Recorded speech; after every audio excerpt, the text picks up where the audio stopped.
video is a bit of a deep one, a bit of a meaningful one, and it's focused on the power of self-talk. How you communicate with yourself, the potential benefits of that, but also the huge pitfalls, and how as you progress through levels of experience, you start talking to yourself on a different type of perspective.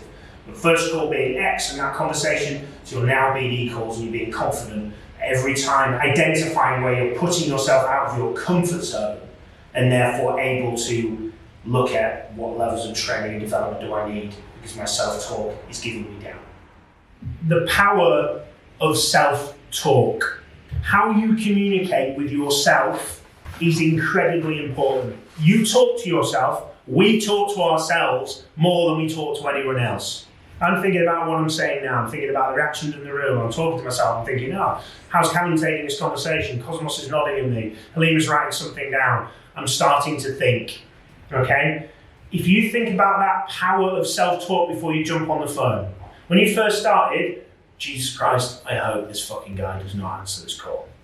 If you're sitting there going, that wasn't me, that's bullshit, because I was there and everyone's been there. I hope this guy does not answer this damn call and I can just practice my voicemail, because I want to get really good at voicemail. The guy answers the call, shit, pause, script. Bang, either phone goes down from them, they have a conversation with you, you realise it's not that bad, and therefore we get a bit of. But that power of self-talk, incredibly important. Vacancy take on, I've got a call booked in. Oh yeah, I hope he answers. This guy needs to answer, we've progressed. We now want the person to answer. And then you're thinking, okay, I hope he's got no objections. I hope he's got nothing here. I hope he's not got this. I hope she's not got that. I hope she's not going to say this. I hope that they want to go retained. I hope that this is going to be an easy one. Self-talk, bang. Oh, I'm sorry, we don't work retained. Oh shit. Oh, I'm sorry, we only work contingent. I've never heard of your firm before. I don't know who you are. Objection. You call them, oh, Jesus Christ. So that's just within sales. But what about the journey home?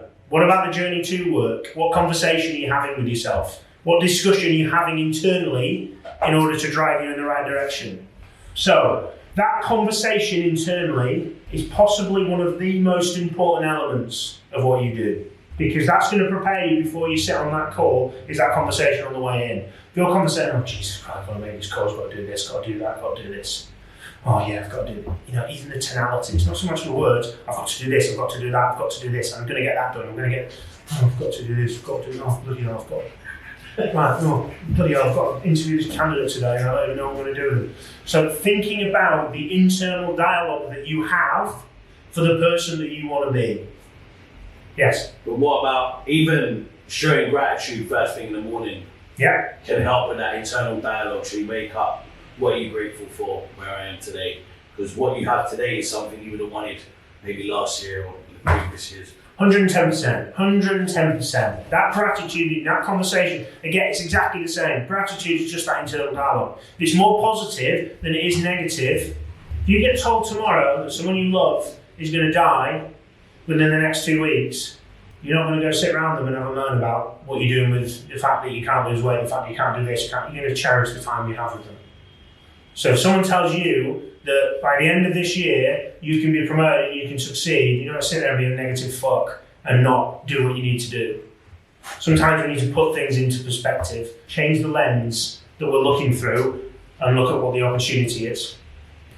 Unfortunately, whenever we achieve something, when we are ambitious and we want to go to the next level, our conversation is, okay, I've not enjoyed getting to the level of what I wanted to be. It doesn't mean that much to me because now I'm chasing the next thing.